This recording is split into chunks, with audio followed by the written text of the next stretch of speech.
உங்களுடைய லக்ஷ்மி நீங்கள் பார்த்துருக்க 0% நிறைய இன்ட்ரெஸ்டிங்கான விஷயங்கள் எல்லாமே சேர்ந்து இந்த ஒரே வீடியோவில் பார்த்தலாம். முதல்ல வந்து விகடனுடைய விருதுகள் நிறைய இடங்களில் நாமினிஸில் நம்மளுடைய சிறகடி காசை டீம் இருக்காங்க. குறிப்பாக Muthu Meena favourite heroines of course already நம்மளோட விஜய் டெலிவிஷன்லேயே வாங்கிட்டாங்க. இருந்தாலும் ஃபேவரட் ஹீரோயின்ஸ் அப்புறம் பேர் அவார்டு கண்டிப்பாக ஓட்டு வந்து எந்த அளவுக்கு ரசிகர்கள் போடுறாங்க அப்படிங்கிறத சார்ந்து இருந்தாலும் அவங்களோட எல்லா செலிப்ரிட்டிஸுமே அது ஈக்குவல் எஃபர்ட் எடுக்கிறாங்க. அதில் எந்த ஒரு சந்தேகமும் இல்லை. அதுலேயும் குறிப்பாக பாருங்கள் முத்து இந்த கெட்டப்லாம் ரொம்ப சூப்பராக பண்ணியிருந்தார். ஸோ மீனாக்கும் முத்துக்கும் அவங்களுடைய ரசிகர்களுக்கும் இது ஒரு பெரிய ஆப்பர்ச்சுனிட்டி. அது மட்டும் கிடையாது, நிறைய கேட்டகரி இருக்கும். சீரியல் வைஸு, அப்புறம் வந்து ஃபேமிலி வைஸு, மாமியார், அப்புறம் அப்பா, அந்த மாதிரி நிறைய கேட்டகரியில் இருக்குது. விகடன் இவங்களுடைய ப்ரொடக்ஷன் தான். பட் ஆனால் இதில் நேர்மையாக தான் நடந்துட்டுருக்காங்க. அது ரொம்ப கவனிக்கக்கூடிய ஒரு விஷயம். எனிவேஸ் ஓட்டு போடுங்க. சரி, ரொம்ப முக்கியமான விஷயம், நான் இந்த குட்டி பையனை வச்சு ட்ராக் எடுத்தாங்க இல்லையா? ஸோ அது ரொம்ப நான் பார்த்தது என்னென்னா, எப்படியும் மறுபடியும் சுத்தலில் விட்டு கொண்டே அங்கேயே அவங்க அம்மா வீட்டிலே விட்டுட்டாங்க. ஸோ இதில் ஒன்றும் வருத்தம் இல்லை. ஸோ இதுதான் நடக்க போகுது அப்படிங்கிறது கிறிஷ் விஷயத்தில் எடுத்த விஷயம். இருந்தாலும் அதில் கொஞ்சம் ஒரு ஃப்ளாஷ்பேக்கை கொண்டு வந்தாங்க. அடுத்த விஷயம், இந்த டாக்டர் பட்டம், இது ரிலேட்டடாக நிறைய சேட்டைகள் வந்து அம்மா பண்ணிகிட்டு இருந்தாங்க, விஜயம்மா. அதுக்கு ஒரு முற்றுப்புள்ளி முத்து சொன்னது ரொம்ப நியாயமான விஷயம். இன்றைக்கி அப்பா ஒரு வார்த்தை சொன்னாங்களே, அது ரொம்ப ரொம்ப சூப்பரான விஷயம். சில டைலாக்ஸ்லாம் வந்து ரொம்ப யூஸ்ஃபுல்லாக இருக்கும். அப்பா டைலாக்காக இருக்கட்டும், மீனாவோட டைலாக்ஸாக இருக்கட்டும், வாழ்க்கையில் நிறைய இடங்களில் பயன்படுத்திக்கலாம். அவ்வளோ ஒரு பியூட்டிஃபுல்லான விஷயம். அதில் வந்து நம்ம ஒருத்தருக்கு செய்கிறோம்ல, அது உண்மையாக செஞ்சோம்னா நம்ம தலைமுறை வரைக்கும் காப்பாற்றும். ஓகேவா? சும்மா ஊருக்காக இல்லை ஒரு பேருக்காக அப்படின்னு செய்கிறதெல்லாம் சும்மா அதுக்கு நமக்கு புண்ணியமே கிடையாது அப்படிங்கிற ஒரு டைலாக் ரொம்ப சூப்பராக இருந்தது. நான் மீனா சொன்ன ஒரு டைலாக்ஸை அடிக்கடி எடுத்துக்குவேன். என்னென்னா, நம்ம ஒருத்தரை கடிஞ்சல் சொல்கிறோம்ல, அதுவே பெரிய பாவம் அப்படிங்கிற ஒரு இடத்துல அவங்க சொல்லியிருப்பாங்க. அது எனக்கு நிறையா நல்லா ஸ்ட்ரைக் ஆகிடுச்சு மைண்டில். அதெல்லாம் நம்ம நிறைய டைலாக்ஸ் பார்க்கணும். ஸோ அது மட்டும் இல்லை, கதையோட அடுத்த சுவாரஸ்யமான விஷயம் அப்படிங்கும்போது மீனாவுடைய அந்த ஜாப் ரிலேட்டடாக, அதாவது அந்த ஃப்ரூட்ஸ்லாம் வச்சு அந்த பொக்கே கொடுக்கறதுக்கு இது பரவாயில்ல அப்படின்ட்டு ஒரு மூவ் கொடுத்தாங்களே, அது மாதிரி அவங்களோட பிஸ்னஸ் டெவலப்மெண்ட் கொடுக்குறாங்க.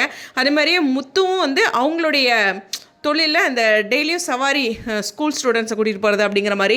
பட் ஆனால் அந்த வெளியூர் பயணங்களுக்கு இது கொஞ்சம் ஒரு இடைஞ்சலாக இருக்கும். அதை மேனேஜ் பண்ணிக்குவாங்க. ஃப்ரெண்ட்ஸ்குள்ளே 4-5 பேர் இருக்காங்களே, அது மாதிரி ஒரு முக்கியமான நகர்வுகளில் கொண்டிருக்காங்க. அதுக்கு சுவாரஸ்யமான ஒரு விஷயம் என்னென்னா, அவங்களுக்குன்னு ஒரு பில்டிங் வேணும் மேலே ரூம் கட்டுறேன்ட்டு. அந்த ஒரு விஷயமும் அது நடந்ததுக்கப்புறம் தான் அவங்களுடைய வாழ்க்கையை துவங்குவாங்க. ஸோ இன்னும் சீரியல் இன்னும் 2 வருஷத்துக்கு ஷுவராக இருக்கும். அந்தளவுக்கு கதை இருக்குது.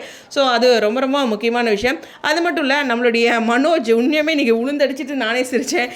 ஏதோ அந்த வேலை செஞ்சவங்க கிட்ட காப்பாற்றிக்கணுன்ட்டு மறுபடியும் போய் மாட்டி இன்றைக்கி விளக்கமாக தடி வாங்குற அளவுக்கு உண்மையுமே கதையில் ஒரு முக்கியமான ஒருத்தருங்க. அறுவையாக காமெடியும் நிறைய விஷயங்கள் பண்ணுறாரு. ஒரு பில்லருங்க அந்த சீரியலை பொறுத்த வரலாம் அப்படிங்கிறதான்.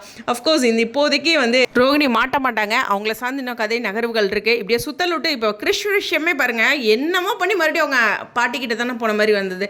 எனிவேஸ் அதனுடைய நகர்வுகளில் சுற்றி இருக்க அது மாதிரியான ஒரு விஷயம் இருக்குது. ஸோ அப்கமிங்கில் நிறைய சுவாரஸ்யமான முத்துமீனா ட்ராக் இது மாதிரி இன்றைக்கி எனக்கு என்னமோ போர் அடிக்கல. ஆனால் ஒரு சில நாள் என்னப்பா அப்படிங்கிற ஒரு விஷயமும் இருக்குது. ஒரு ப்ரைம் டைம் சீரியல்னாலும் டேரக்டர் ஒன்று சொன்னார் இல்லையா, 9லேருந்து 9:30 எவ்வளோ ஒரு முக்கியமான டைமை ரசிகர்கள் நமக்கு ஒதுக்கியிருக்காங்க அப்படின்ட்டு. அதனுடைய ஒவ்வொரு நாளும் அதை நினச்சி தான் பண்ணுவேன் அப்படிங்கிற மாதிரி இந்த சமூக நல ரிலேட்டடாக நிறைய விஷயங்கள் பண்ணுறாங்க. இந்த மாந்திரிகம், இந்த எலுமிச்சம்பளை வச்சு செய்கிறது, இது மாதிரி நிறைய விஷயங்கள் இல்லை அப்படிங்கிறது ரொம்ப ஆழமாக காட்டியிருக்காங்க. இந்த டாக்டர் பட்டமே அப்படி தான். டாக்டர் பட்டம் இல்லை, இந்த சேவை செய்கிறேன்ட்டு பப்ளிசிட்டிக்காக பண்ணுறாங்களா, அதை ரொம்ப டார்கெட் பண்ணி இன்றைக்கி அழகாக பண்ணியிருப்பாங்க. ரொம்ப பியூட்டிஃபுல்லாக இருந்தது. எஸ், மீனா இன்னைக்கு மலேசியா போகிறாங்க. எஸ், நம்மளுடைய கோமதி பிரியாவோட ஒரு அழகான அப்டேட் இப்போ நீங்கள் பார்த்துட்டு இருக்கிறது. ஸோ இது மாதிரி நம்மளுடைய வெற்றி வசந்தும் சரி, மீனாவும் சரி, அஃப்கோர்ஸ் நிறைய இடங்களில் நம்மளுடைய ஒவ்வொரு செலிபிரிட்டிஸும் விஜய் நட்சத்திரங்களும் போயிட்டுருக்காங்க. இதில் கூட நம்மளுடைய முத்துவோட பிரதராக பண்ணிட்டுருக்கார் இல்லையா ரவி, அவர்களும் கூட போனாங்க. ஸோ இது மாதிரி நம்மளுடைய விஜய் நட்சத்திரங்கள் எல்லாருமே வந்து மலேசியா போகிறது இன்னுமே ஒரு கூடுதலான சிறப்பு. ரசிகர்கள் அங்கே அவங்களோட ரொம்ப அழகாக கனெக்ட் ஆகுறாங்க. ஸோ கண்டிப்பாக விகடன் விருதுகள் உங்களுடைய ஓட்டுக்களை தெரிக்க விடுங்க. ஸோ அது ரிலேட்டடாக லிங்க்கும் நான் கீழே டிஸ்கிரிப்ஷனில் வந்து கமெண்ட் செக்ஷனில் பின் பண்ணுறேன். ஸோ கண்டிப்பாக வந்து ஓட்டு போடுங்க.